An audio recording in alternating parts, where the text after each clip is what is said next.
a big semi had passed, and the wind from this semi that passed really threw the truck and this RV, just started throwing it into this crazy pattern where she started losing control.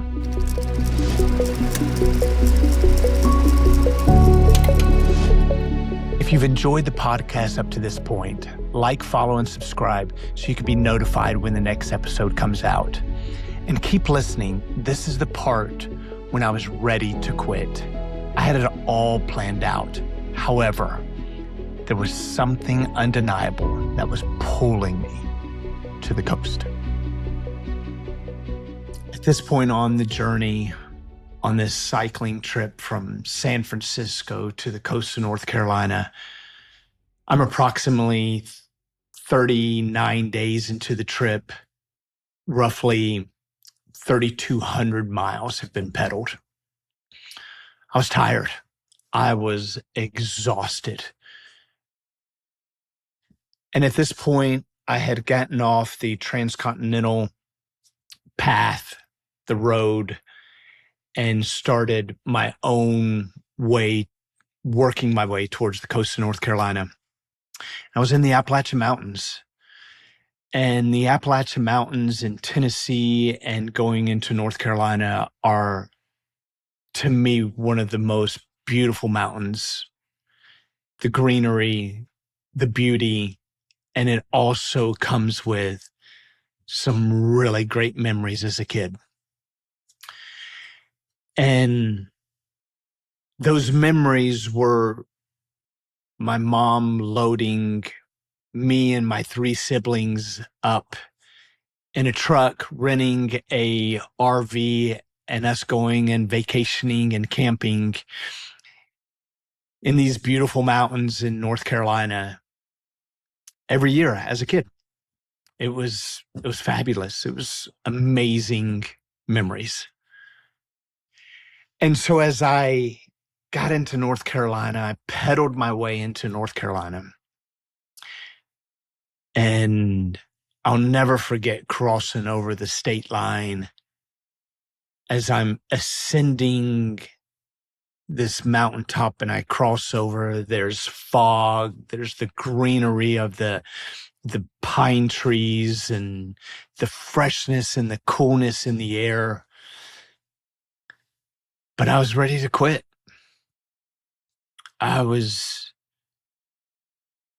just physically exhausted and I was emotionally just done. And so I started justifying it being good enough.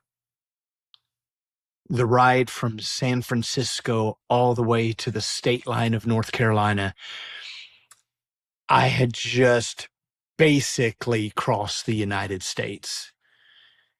And I started in my mind playing the message of what I would tell people. I rode my bicycle from California to North Carolina. I crossed the United States. Nobody had to know that I didn't quite cross the state of North Carolina to get to the coast, but I crossed the United States. And I started playing this story in my mind of it was good enough. Nobody had to know that I was not going to ride that last 300 miles to the coast of North Carolina. And I just kept entertaining it. And I started plotting it out. I could go to a rental car place. I could rent a car, throw my bicycle in it, throw all my gear, and drive home. Be done. However, as I crossed over into North Carolina, the memories of my mom and the vacations we had as a kid, she would load us up in this truck. She'd go and rent an RV from the the military base that my mom and dad lived on. It was cheap. She could rent an RV for $100 or so bucks. It was so cheap. And she would load all of us kids in this RV. And I remember one specific summer, she was driving the truck with this RV, and she started losing control. And the RV, actually what happened was a big semi had passed, and the wind from this semi that passed really threw the truck and this RV, just started throwing it into this crazy pattern where she started losing control.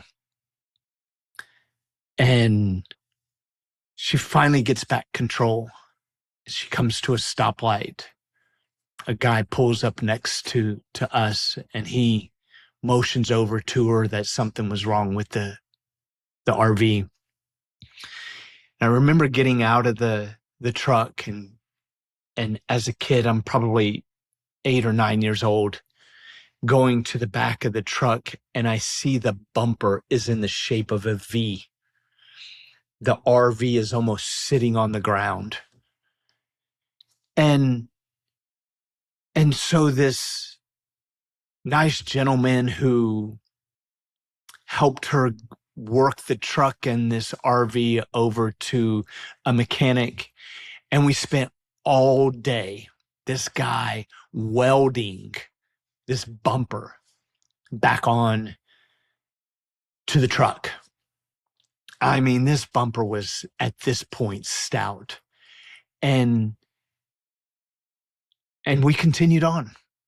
We continued on to the mountains, but it reminded me on the resilience that my mom had, that there was nothing going to get in her way, that she wasn't going to allow circumstances. She wasn't going to allow my dad and his abusive tendencies. She wasn't going to allow external circumstances to get in the way of her shining her light, of her being that rock. And that's what she was to me. She was that rock. She was my hero. She was the person that, although I didn't necessarily go to for advice, she passed away way too early for me to even be at a place to ask for advice in life. But as I'm riding my bicycle and I'm into North Carolina at this point, she was that voice that said, just be resilient. Just keep pedaling. Just keep moving forward. Don't stop now. And as I'm enjoying the beauty of the mountains, but I'm also dealing with the physicality of things and the hard 30-something days, 39 days of riding, I'm also seeing that this trip was not about me finding myself anymore. I thought that's what it was.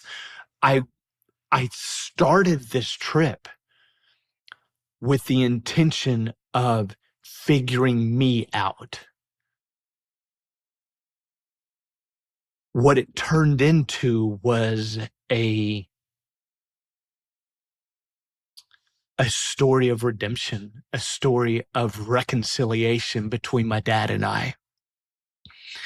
My dad truly became my biggest fan.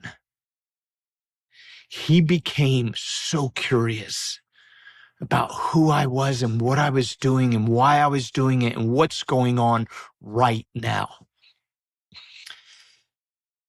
I didn't realize that my mom was showing me this message of forgiveness. My mom and dad started out as just a lovely couple. My dad was in the Marine Corps. They met. However, he had his demons. He had already been to Vietnam at this point and was heading back for another term. And he came back a different man. He came back with some demons. And my mom chose to overlook that. She chose to look beyond the abuse, the physical abuse, look beyond the mental abuse, and unfortunately look beyond the sexual abuse. She saw something in him that nobody else saw. And she chose to put herself aside and sacrifice herself for her kids and for her relationship. And as a kid, seeing the abuse, being abused, I didn't understand. I didn't know why in the world she would want to stay with him. I wanted her to leave him. I wanted out. I wanted to see my mom happy. I wanted to be happy.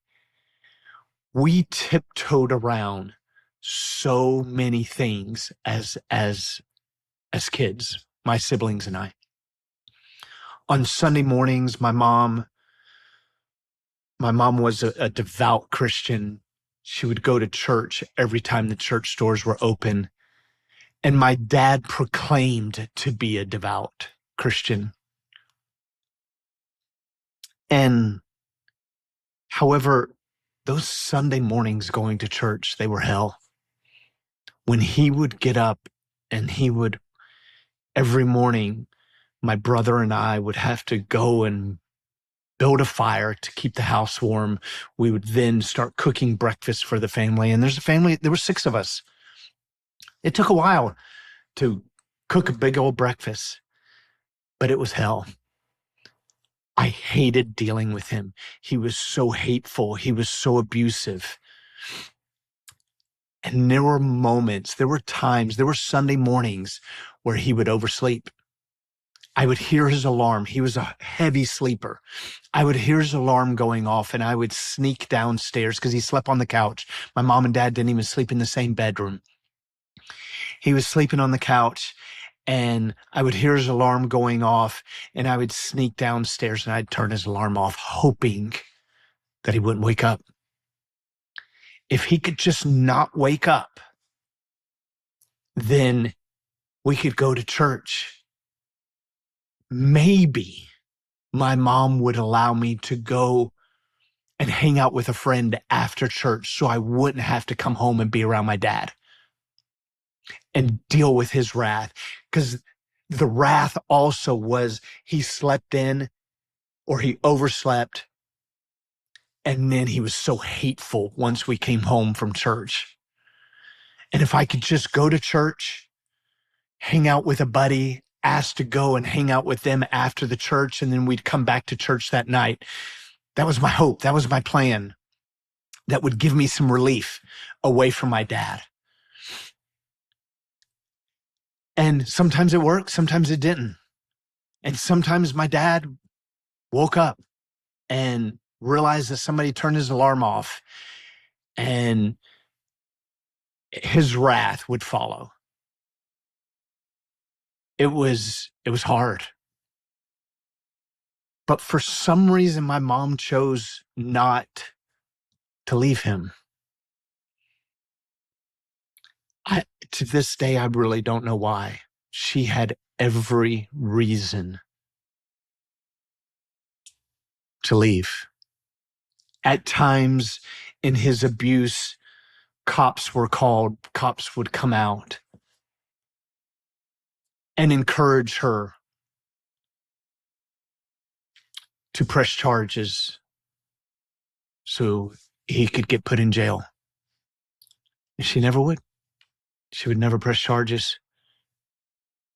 And I think down deep inside, she feared his wrath, that if she did press charges at some point, he'd beat the hell out of her.